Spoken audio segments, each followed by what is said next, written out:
Hey everyone, and welcome to the Ask Nicole Weekly live stream. My name is Nicole, and I talk about topics related to marketing and tech with the small business owner in mind. And if you have any questions or topic ideas, feel free to leave them as a comment on this video, wherever you're seeing it. And if you enjoyed this video, feel free to scroll back in time wherever you're watching this because there's more. But if you want kind of a more central place where all the videos live, I suggest just going on the YouTube channel because we have playlists there. Now, today's topic is all about finding blogs to read. And about 7 years ago, I made a video on YouTube about how to find blogs to read. And this thing still gets at least 50 views a month, which is shocking to me. Now, what's really interesting is that probably people are watching this video, that past video, and thinking, wow, this is really out of date.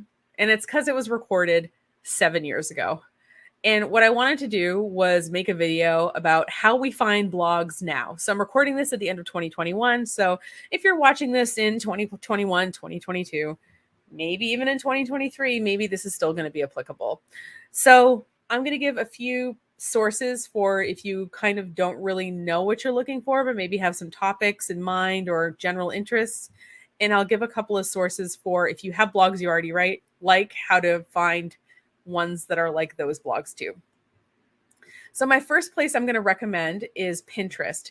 Now, the reason that I recommend Pinterest is that people who use Pinterest care about getting traffic to their website, but they also have like a nice aesthetic. If I'm going to take time to upload a pin and link it to my site, it's going to look good and all of that. So usually those people are probably keeping up their blogs. They probably have good photography and are doing kind of other things to optimize their blog as well, which means that the blogs are probably going to be relatively high quality. So for this example that I just opened up Pinterest and I typed in a topic and, looking at this page, I see that, okay, for example, like if I'm going to upload a 1:32 video to interest people, to get them to my site, like that's probably a kind of person who really cares about their traffic. So I see that when I hover over this, I get the link and I opened it in another tab before we started and it's bringing me to this specific blog post. Now, obviously, like I can kind of go back to the homepage and I can probably see other blogs besides this very specific blog and just get an idea of, is this blog post kind of a one-hit wonder for me, or is it a blog that I think I'm going to really like reading? So, I would say, going back to that Pinterest board, there's tons of these here. Yeah, some of these are products like Etsy and stuff, but some of these are blogs as well, especially the ones that have videos on them. I feel like those are the kind of people, they want you to DIY, they want you to learn something. So anyway, I would recommend using Pinterest for that kind of thing. And, I will say the caveat to Pinterest is that it's great for things like crafting and sort of home decor and that kind of thing, but maybe you're not going to find, I don't know, super technological blogs there or something like that about like, oh, what's the best motherboard for your new PC or whatever. Like, I'm guessing Pinterest is not the place to find those, but if I'm wrong, please tell me. But it's a good place to start for some blogs about topics written by people who really want to drive traffic to their websites. Now, the second recommendation, this is kind of an old school blog directory. So when I tell people that I started blogging in 2007, which was kind of before we were all on social media, they always ask me, well, how did you even drive traffic to your website? And it's a good question. We had to be pretty clever. And a lot of it was sort of networking with other bloggers. So for example, we had these lists on our website called blog rolls, and we would link to blogs that we liked, and hopefully they would also link back to us. Or we would do things like we would swap. So I would post a guest post on someone's blog and they'd post a guest post on my blog, and we'd each link to each other's websites, that kind of thing. But the other thing we did a lot of back in the day was submitting our stuff to blog directories. Now, I will say, like, it's kind of an old school approach, but what I like about, and this one kind of is seemed one of the more modern ones that I found, Blogorama. And I will say this, like, if you're searching by keyword, I will say like it's a little bit limited. But what I recommend doing is clicking on the menu and browsing by category. So if I click on fashion and let this load, it actually pulls in, I think, blogs that are listed in this directory And so if I wanted to just look at men's fashion blogs versus women's, I think I could click on either of these tags. It's still loading. It does this little thing when it's loading. But if it's going to pull in recent blog posts. So obviously these people are keeping their blogs up to date if they've updated them recently. And so if I like hover over, I can see, if I hover over the name of it, this is IMG Trend. This is Beardaholic. Okay, so if I was into beards, okay, IMG Trend has a ton of stuff here. So maybe they're a larger blog who Serendipity Diamonds blog. Okay, so when I hover over on the very like bottom of the screen, in the bottom like left hand corner, it shows the name of the blog. Also, of course, you could click on it and you'll go there. But point being, I don't know why it pulled up Google Translate. Point being, this might be a good place for you to kind of browse by general subject matter and maybe put you onto Beardaholic, for example. And I'm guessing that people who submit their blogs to this directory are, again, people who care about traffic. And so the blog is probably something that they pretty actively maintain. And I'm not saying there's no companies or no large companies who just have blogs for the search engine benefits on here, but I'm saying that people who add stuff to Pinterest and submit stuff to like blog directories, they tend to be the kind of sort of smaller or kind of bloggers who, the traffic is an important part of what they're doing.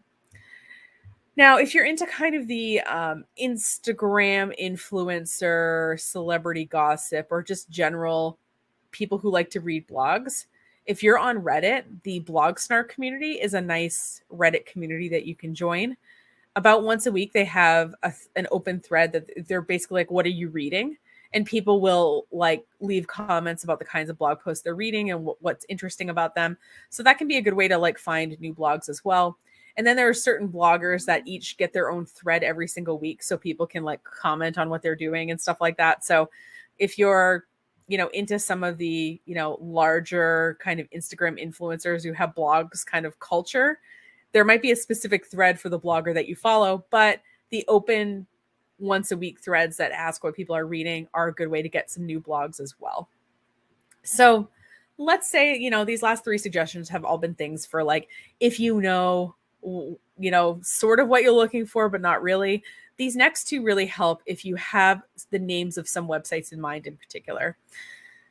So one way that you can sort of pull all your blogs together, but also get suggestions to new blogs is using what's called an RSS reader. So I've done a past broadcast about RSS readers. I'll link in the show notes, but these RSS readers not only allow you to add blogs to your RSS reader, but they also will suggest other blogs as well. Now, I use a blog reader called Feedly, but what I find is, and you'll see in that broadcast, is that the free version of Feedly is kind of terrible these days. So I do suggest the old blog reader, which seems to do some very similar things.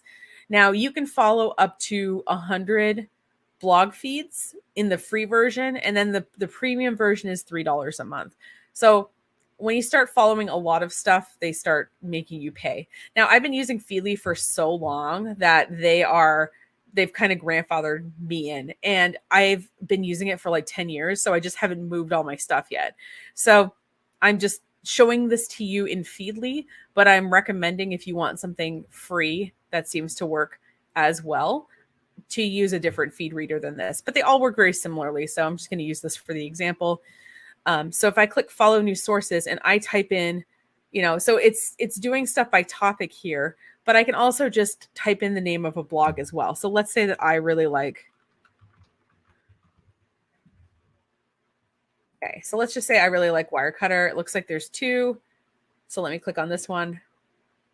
All right. So it looks like there's 13 articles per. Okay. So that's how you can tell too. If it says there's 0 articles per week, it's probably not something that's being updated very regularly. But if I go lower, it's going to give me other suggestions too. And if I click on similar sources, it will give me some more similar sources as well to what I'm already looking at. Also to the side, it gives me some kind of keywords, tech and deals. That's kind of random, but it's probably pulling those words from places on the page. But these are other kinds of blogs that are like Wirecutter. And like I said, most RSS readers, in addition to letting you add a specific website to your dashboard, it will suggest other ones that are like it too. So that's kind of a nice way to use that tool a little bit differently. And then finally, we have a tool called SimilarWeb. And the only way I can describe this is it pulls in website information. And like I scrolled pretty far to get to this competitors section, but it's giving like topics and links to it.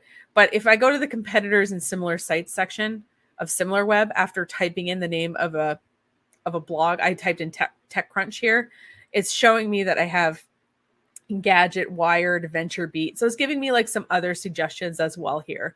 So yeah, you can use SimilarWeb to look at kind of website traffic for some of the larger websites that are online, but you can also look at websites that are similar to it. Again, like I said, you have to be a certain size really to be on SimilarWeb because yeah, like little sites like mine, not on SimilarWeb, but larger ones are.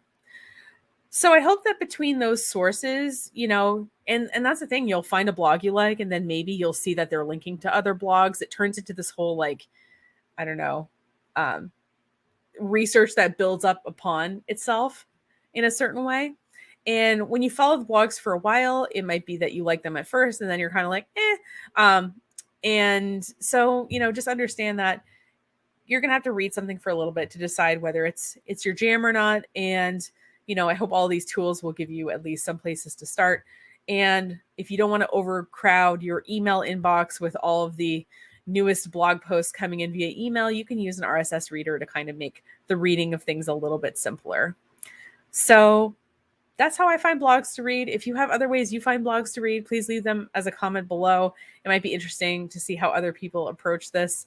And again, if you have any questions, feel free to leave them as a comment on this video, or you can reach out to us on social media or on our website, and we will get back to you directly. So thanks again so much for watching. Have a great rest of your day. I'll throw our social media links on here just if you want to follow us places. And yeah, and if you can even book a no obligation consultation with our Calendly link. I wasn't quite sure if I could count Calendly as a social media link, but here I am doing it. So again, thanks so much for watching, and I will